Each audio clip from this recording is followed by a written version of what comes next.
With some of the characters on the show, you're surprised how often they showed up, but with someone like Eustace, I'm actually surprised he wasn't on the show more, especially considering his proximity to the main cast. You don't want to end up like Randy's dad. My dad's a successful patent lawyer. Not in the eyes of Womatanya. Hey folks, welcome to Squirrel Tactics. Don't forget to hit like and subscribe if you haven't already. Check out our Patreon, our sister channel, our merch store, and we have another new top tier patron this week. So, Channel Even, this one's for you. All right. Someone's insane. Look out, someone's insane. I got my eye on you, nutcase. Alright, let's get into it. Eustace Miller, middle name unknown, but voiced by the same man as like half the people on this show, David Herman. You know, there's nothing wrong with that name. There was nothing wrong with it until I was about 12 years old and that no-talent ass clown became famous and started winning Grammys. And to go ahead and get this out of the way, he is a homegrown Texas twig boy. This is not to be confused with the stereotypical California-based twig boys like Anthony, who, yes, was also voiced by David Herman. From now on, I want to be called, Hank Hill. No, that's too far. I cannot accommodate that. I won't. It's not up to you, Hank. It's up to Hank. This man is not your slave. You don't get to name him. Something to point out that I noticed, the bridge of Eustace's glasses apparently was always an issue to animate correctly. I thought that maybe it was broken and taped back together, but no, for some reason, adult Eustace always either has a rather thick nose bridge, or in many cases, it's not even colored in at all and we just get skin tone. I get that it's an animation error, but it's still kind of weird, and it's also weird that it appears in several episodes. They didn't have that issue when we saw little Eustace as part of the guy's childhood straight arrow camping trip in Order of the Straight Arrow, where he sadly was the only one to fail and also the only one whose father wasn't present. Are you ready? Yeah! You flunked the test of silence, Eustace. Give me a silent stick. For the rest of your long, miserable life, you will carry the scar of failure. Now go get me a beer. Yeah, Eustace has known the guys since they were kids, and not just that, he's a neighbor. He lives on Rainy Street. We know this because he fought on the side of Rainy Street during the Milton Rainey War. Sure, we may be from different streets, but we all love the same things. Fireworks, hot dogs, potato salad, fixins'. So let's focus on that, because America's having a birthday tomorrow, and we're all invited. It should be noted that his son Randy was also right there in the trenches fighting, as was Caleb, Hank's former bully. Dusty old bones full of green dust. Dusty old bones full of green dust. Green dust? And don't worry, I plan to cover him in a video. But let's not put too much thought into Hank using child soldiers here. My dearest Nancy, I have many questions about the outside world. Is our government still intact? And what of young Joseph? Speaking of Randy, his relationship with Eustace is probably the healthiest father-son relationship on the entire show. And he acts as a contrast to Hank, who is a good father but not the most supportive. Why are you always trying to turn me into you? Why can't you accept me for who I am?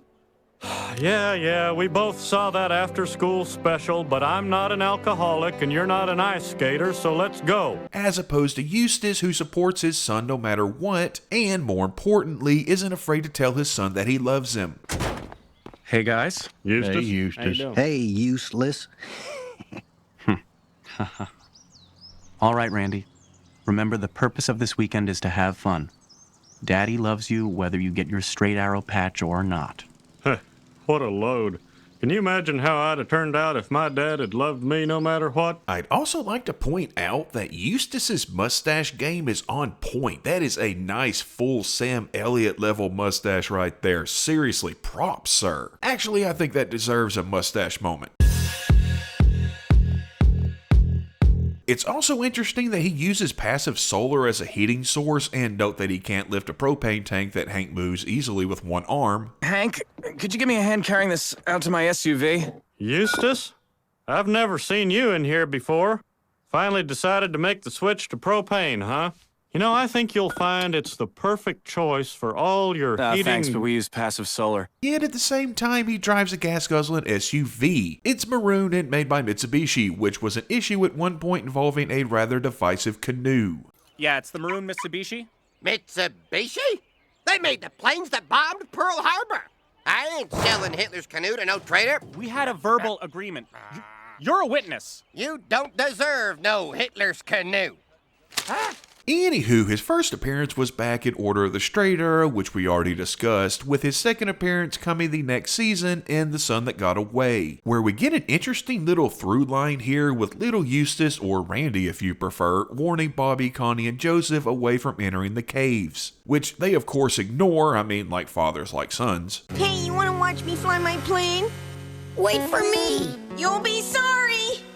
You'll be sorry.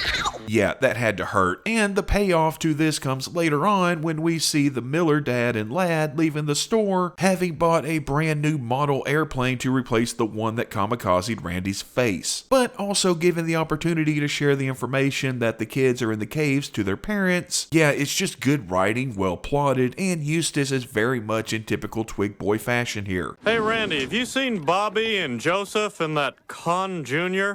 Maybe, maybe not. What are you gonna do? We're gonna tan their hides. They're in the caves. I did the right thing. I told them not to go. I did the right thing. You heard him, Hank. We have no legal responsibility. The caves? So, in official continuity, there's no mention of Eustace's wife or who Randy's mother is. So it's possible that he is in fact a single dad, though there is a deleted scene from the Straight Arrow episode. It's actually an extended version of the existing drop-off scene that mentions a wife, and it shows him driving something other than a Mitsubishi. Have fun, fellas. He's still bitter. Well, who can blame him? Ever since he crapped out of Order of the Straight Arrow, he's had to live with the shame.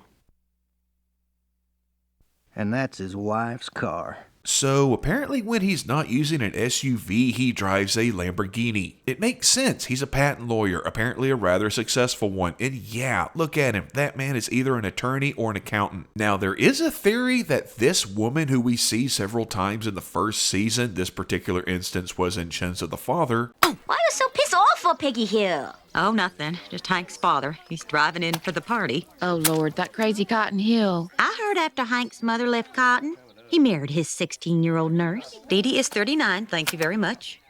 Although parts of her are much younger. May in fact be Eustace's wife and Randy's mother. Her name is Bethany, which we only know because of a deleted scene from Peggy the Boggle Champ. Oh, do not boggle-ogle Bethany.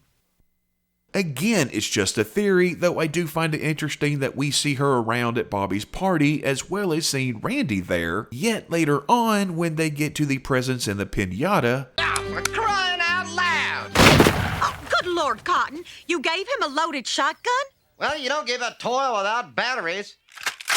Come and get your Tootsie Rolls! There's no Randy, but we also see no Bethany, so did these two create Randy? You know, when you look at it, yeah, I could see that. I could definitely see that. It's also worth noting that Eustace, Bethany, and Randy were all present in Born Again on the 4th of July, and we see Bethany right next to Randy every time we see the two, adding to the possibility of them being related, so who knows, maybe we figured it out. Hooray, Cabot cheese for all. Boy, that cheese. Anywho, being a twig boy, Eustace is looked down on by the guys. Dale refers to him as useless, and yet he's more successful than all of them. And though being part of a men's group might be something that some would scoff at... Now the propane's for cooking Randy's deer. Once he kills it, of course. What? You're gonna take that son of yours hunting? Oh, I've got to. It's a rite of passage. At least that's the feeling of my men's group. In all fairness, what do you call this? The guys standing in the alley drinking beer is just their version of a men's group. Hell, they might as well go get some chairs and sit in a semicircle. And I'm guessing that Eustace is not a vegetarian, one, because he takes his son deer hunting, and B, he never mentions it. And we all know if he was a vegetarian, he sure as hell would have mentioned it. Something that he does mention is that La Grunta offers hunting, or rather a sanitized highfalutin version of it. La Grunta. The La Grunta Hotel and Resort does a hunt every year. They take care of everything. Guns, permits, après hunt wine tasting. Permits? Cushioned shooting stands, heated blinds with automatic corn feeders. Well, that's not hunting, that's shooting fish in a barrel. Oh, they have that too. complete with a wine tasting afterwards. Notice he uses the word après rather than after. It's French and it just means after, but it gives us more of an idea as to who Eustace really is inside. Yeah, Eustace is the highly educated liberal. Again, that's basically what a twig boy is, and as is typically the case with highly educated liberals on the show, he tends to look down on Hank and the guys even as they look down on him. It's a weird looking down on each other dichotomy. I'm not sure what that would look like in a physical sense, but y'all get what I'm saying here. Both sides feel that the other side is beneath them based off of what they consider the benchmarks of being successful men. The guys didn't go to college and work blue-collar-ish jobs, therefore they're beneath a highly educated lawyer, but at the same time, that highly educated lawyer can't even lift a propane tank for himself and has to pay to use a fail-proof setup in order to have his son shoot a deer. His son does get to shoot a deer, and LaGrunta was even nice enough to clean, process, and wrap it up for him. Hey, Bobby. Look at my deer. He shot it all by himself. They wrapped it at the gift shop. Let's just say that Eustace ain't the kind of guy to get his hands dirty unless he absolutely has to. We do know that he takes his son camping, or at least some semblance of camping. My guess is that it's closer to what is known as glamping. Basically, you're out in nature, but you're also as divorced from it as possible. It's a camping version of LaGrunta hunting. Hell, it could be offered by LaGrunta. What matters is that he needs a canoe and tries to buy one from Cotton, who eyes Eustace as being exactly what he is right off the bat. Now, if you'll excuse me, there's a twig boy eyeing Hitler's canoe. I'm prepared to offer $100 American for the canoe. And don't try to haggle with me. I'm an attorney. Fine. Sold. Hank, do something useful for once in your life and help me carry Hitler's canoe out to this a patriot's car. Yeah, he's the kind of guy that just tosses that lawyer card out there like he's starting a game of dominoes with Big Six. It's also weird that he clarifies American money. What did he think Cotton would want him to pay in? Euros or Reichsmarks? What, because it's a canoe of German origin? Never really understood that, but one thing I do have to give Eustace some credit for is that he's one of the very few men in this world to face the pointy end of a Cotton Hill bayonet, live to tell the tale. I killed 50 men. Now hop in your sushi boat and get. Whoa. Oh, all right. Listen up. If you're driving a Nazi car or an Italian scooter, get your Axis-loving ass out of here. In keeping with being more hands-on when it comes to raising little Randy, we see Eustace heading to different school boards. First, the Tom Landry Middle School Board, where he chairs the board that votes to reinstate Paddling Peggy after she was fired for spanking Dooley because he pulled her pants down around her ankles, or pantsed her to use the proper parlance of the kids. The school board vote on reinstating Mrs. Peggy Hill passes. All right, Paddling Peggy, walk tall, sister. Hell, we did it, Hank's wife. Party at my house, pancakes for everyone. Take off your top. Also, just out of sheer personal curiosity, how many of you folks were paddled when you were in school? I remember paddlings at least through middle school, though by that point it was only by principal or coach. Again, I'm just wondering. Can you believe they ever used something like this? Anywho, he was also the chairman of the Arlen High School board, or at least he was when Hank tried to get an asterisk put next to Ricky Suggs' name in the record books. Ricky Suggs! Because Hank didn't agree with the other team flat out allowing an injured Ricky to limp his way into the end zone and record book. Mr. Chairman, I would like to respectfully suggest that you put an asterisk next to Ricky Suggs' name in the record book. And that asterisk should read, "This record was attained by means of fraud and bad sportsmanship." Thank you. Of course, it's all for naught. Everybody's got Ricky Suggs fever, well, until the next season when nobody remembers him and it's all about the Flying Hawaiian. Number 33, David Kalahiki-Alai, the Flying Hawaiian. He says aloha to the end zone and aloha to the Temple Tigers. It means both hello and goodbye. My wife is Polynesian. Arlen High is unstoppable. But yeah, alas, Hank fails and Eustace instead is more worried about the usage of a very specific phrase. That suggestion is denied, Mr. Hill. Ricky Suggs is an inspiration to us all. Now on to more important matters.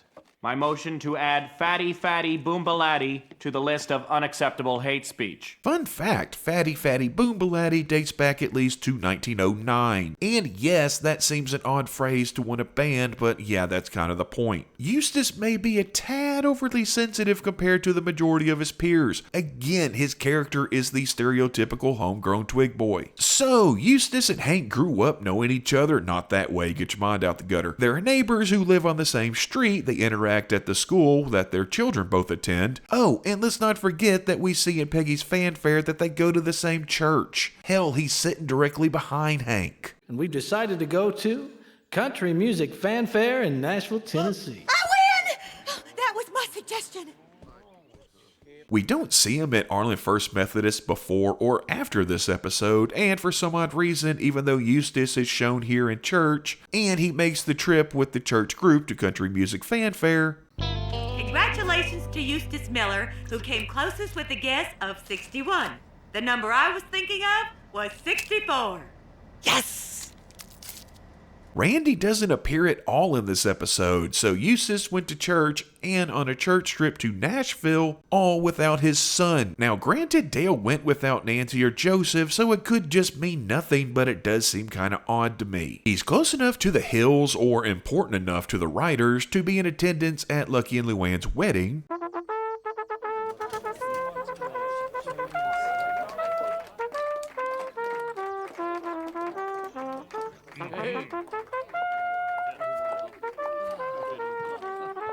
And we've already talked about his final appearance, attending the Rainy Street Strategery meeting and fighting alongside the guys to defeat Milton Street. Now this is all that remains of Uncle Sam. Oh, my. But it's enough to see that the people of Milton Street are barbarians. And un-Americans. And now, though I'm reluctant to do so, I'm turning it over to Dale, an expert in counterattacks. So, Eustace Miller. I've always found it ironic that Dale nicknames him Useless, and yet he seems to be more successful as a person and a father than Dale. I mean, we never saw Eustace try to get his son to shoot a panda. You heard him, kill it. If I killed a panda at your age, we'd be living in the governor's mansion. Whoa. I didn't mean to shoot. It was an accident. You won't catch a bullet. It's weird to me that he's only in like 9 episodes, and yet he grew up with, goes to the same church, and lives on the same street as the Hills. Hell, Bill, Dale, and Boomhauer all appeared in every episode except one. Let me know down in the comments if you know which episode it was. So for Eustace to only get 9 appearances just doesn't seem right, especially when you add in that his character can be seen as a direct comparison to Hank. Eustace is understanding and openly loving to his son. Hank still bears the scars of his upbringing and has major issues accepting Bobby for who he is rather than who Hank wants him to be. Yes, he's a twig boy, but as mentioned, he's a homegrown twig boy, so he's not quite as bad as external twig boys. Yes, he seems more liberal-minded than the average Arlen bear, but still takes his son hunting, drives a gas-guzzling SUV, and votes to reinstate Paddlin' Peggy. Granted, yes, this does kind of contradict his later school board appearance where he decries the merits of Ricky Suggs, and kind of fights against bullying, though I doubt it did too much good. Overall, he's a good character, an underused character, and I wish more episodes used him as a direct comparison to Hank. Also, I wish they'd have kept his Lambo in the show as a way of showing that though they see him as a failure, partially due to his poor performance in the Straight Arrow Vow of Silence, yet at the end of the day, he seems to be wealthier, happier, and more evenly balanced than any of the guys in the alley. And, you know, if nothing else, he at least cares enough about the kids to try and censor their speech. Now on to more important matters. My motion to add Fatty Fatty Boombalatti to the list of unacceptable hate speech. Thanks for watching, folks. We'll see y'all next time. Look, I'm just buying it for a camping trip. It's gonna cost me $40 just to paint over the swastika on the other side. What to paint over the swastika? It's a war trophy.